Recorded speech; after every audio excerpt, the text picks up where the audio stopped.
Hello dear students of class 10th biology. आज का lecture 25 है और हम लोग स्टडी कर रहे थे ब्लड। ओके, और ब्लड में हमने स्टडी किया था प्लाज्मा का और आरबीसीज का। ओके, और दो ब्लड कार्पोसेल्स जो है वो बच गए थे, डब्ल्यूबीसीज और प्लेटलेट्स। तो आज हम डिस्कस करेंगे डब्ल्यूबीसी और प्लेटलेट्स के बारे में। Okay, WBC, the full name of WBC white blood corpuscles. WBC का जो पूरा नाम होता है वो क्या होता है? व्हाइट ब्लड कार्पोसेल्स या व्हाइट ब्लड सेल्स भी कहते हैं। ओके, ये डब्ल्यूबीसी जो होता है इसमें न्यूक्लियस पाए जाते हैं। तो डब्ल्यूबीसी में क्या होता है? न्यूक्लियस प्रेजेंट होता है। ओके,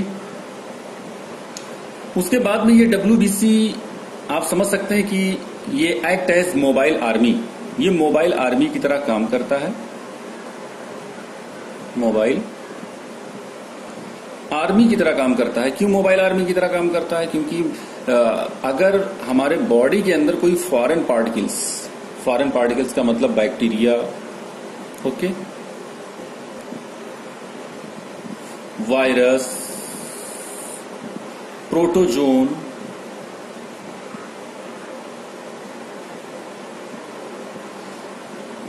ओके, और ये आ जाते हैं जब हमारे बॉडी के अंदर, तो जो डब्ल्यूबीसी होता है, ये डब्ल्यूबीसी इस बैक्टीरिया, वायरस और प्रोटोजोन को मारने के लिए, किल करने के लिए एंटीबॉडी का फॉर्मेशन करता है।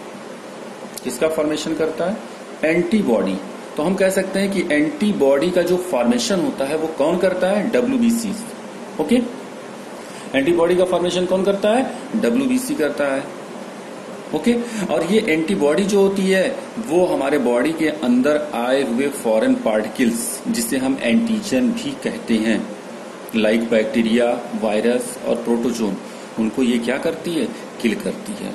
यानी डब्ल्यूबीसी हमारे बॉडी के अंदर इम्यूनिटी सिस्टम क्या करती है? प्रोवाइड करती है। ओके, आफ्टर दैट अगर हम बात करते हैं डब्ल्यूबीसी के न्यूक्लियस की, तो डब्ल्यूबीसी का जो न्यूक्लियस होता है ये अलग अलग डब्ल्यूबीसी में इसका न्यूक्लियस डिफरेंट टाइप का होता है। दूसरी खास बात ये होती है डियर स्टूडेंट्स कि डब्ल्यूबीसी का जो शेप होता है वो इर्रेगुलर होता है। मतलब हम ये नहीं कह सकते हैं कि डब्ल्यूबीसी का जो एक शेप है वो डिफिनिट शेप है। डिफिनिट शेप नहीं होता है, इर्रेगुलर होता है। Okay, like amoeba. ओके, एक अमीबा की तरह जो होता है ये डब्ल्यूबीसी अपने शेप को क्या करता रहता है? कंटिन्यू चेंज करता रहता है। इसीलिए इसके अंदर पाए जाने वाले न्यूक्लियस भी क्या होते हैं? डिफरेंट टाइप के होते हैं। Okay, okay dear students, after that अब हम बात करते हैं प्लेटलेट्स की, जिसे हम ब्लड प्लेटलेट्स कहते हैं। ये ब्लड प्लेटलेट्स का फॉर्मेशन जो होता है वो bone marrow, okay, bone marrow,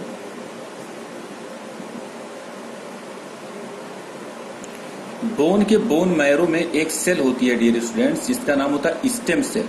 कौन सी सेल? Stem cell. तो यहां पे देखिए प्लेटलेट्स का फॉर्मेशन जो होता है वो बोन मैरो के किस सेल से होता है? स्टेम सेल से होता है। ओके, और ये प्लेटलेट्स का काम क्या होता है? प्लेटलेट्स जो होते हैं इसमें कोई भी न्यूक्लियस नहीं होता है, ध्यान रखिएगा, प्लेटलेट्स में न्यूक्लियस नहीं होता है। ठीक है, और इसका जो शेप होता है ये क्या बोलते हैं, इसके शेप जो होते हैं डियर स्टूडेंट्स ये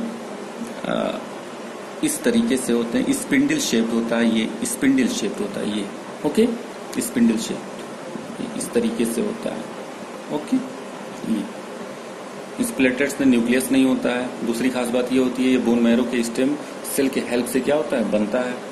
काम क्या होता है? ये प्लेटलेट्स जो होता है वो ब्लड कोआगुलेशन यानी कि ब्लड क्लॉटिंग में क्या करता है? हेल्प करता है। ठीक है, जैसे सपोज मान लीजिए कि कहीं पे इंजरी हो गई। ओके, तो जैसे इंजरी हो गई कहीं पे अगर मान लीजिए, तो यहाँ इंजरी से क्या निकलेगा? ब्लड निकलेगा। ओके, ठीक है, तो ब्लड शेड होगा, ब्लड निकलेगा। तो ये जो प्लेटलेट्स होंगे ये क्या काम करेंगे कि जो इंजरी हुई है यानी जो घाव बना है या जो टिश्यू रप्चर्ड हो चुके हैं वहां पे आकर के ये इस तरीके से एक डॉट बना लेंगे, ये इस तरीके से, है ना, एक डॉट बना लेंगे। क्योंकि आप देख रहे हैं ना इसका शेप कैसे होता है, ये स्पिंडल शेप होता है। तो इस तरीके से इंजरी वाले पोर्शन पे आकर के इस तरीके से ये डॉट बना लेंगे और डॉट बनाने के बाद ये सेमी सॉलिड यानी कि एयर के कांटेक्ट में आएंगे और ये सेमी सॉलिड हो जाएंगे। ओके, और जब ये सेमी सॉलिड हो जाएंगे तो ब्लड शेडिंग जो होती है, जो इंजरी वाला जो प्लेस होता है जहां से ब्लड निकल रहा था पहले, अब वो ब्लड निकलना क्या हो जाता है, बंद हो जाता है। क्योंकि यहाँ पे सेमी सॉलिड डॉट का क्या हो गया है, फॉर्मेशन हो गया। इसीलिए हम कहते हैं कि जो प्लेटलेट्स होता है वो help in the coagulation of blood यानी ब्लड क्लॉटिंग में पार्टिसिपेट करता है। Okay dear students, now next अब हम बात करते हैं कि फंक्शन ऑफ ब्लड, ब्लड का फंक्शन क्या होता है। ओके, तो फंक्शन ऑफ ब्लड में अगर हम डिस्कस करते हैं तो फंक्शन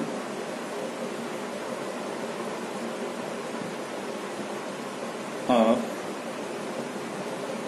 ब्लड की अगर हम बात करते हैं कि ब्लड का फंक्शन क्या होता है, तो ये आप जानते हैं कि ब्लड का पहला फंक्शन होता है। ब्लड का पहला फंक्शन क्या होगा, ब्लड जो होता है वो गैसियस एक्सचेंज में पार्टिसिपेट करता है। मतलब वो ऑक्सीजन और कार्बन डाइऑक्साइड को क्या करता है, ट्रांसपोर्ट करता है।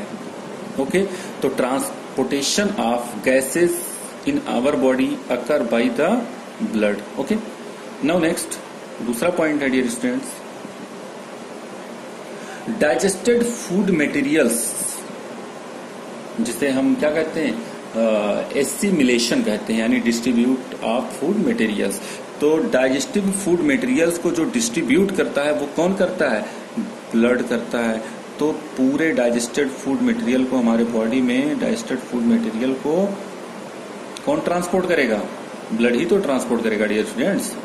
तीसरा पॉइंट क्या है, तीसरा पॉइंट होता है कि जो हार्मोन्स होते हैं ये हार्मोन्स इंडोक्राइन ग्लैंड से रिलीज होते हैं। कहां से रिलीज होते हैं, इंडोक्राइन ग्लैंड से रिलीज होते हैं ये हार्मोन्स। ओके, हार्मोन्स कहां से रिलीज होते हैं, इंडोक्राइन ग्लैंड से रिलीज होते हैं।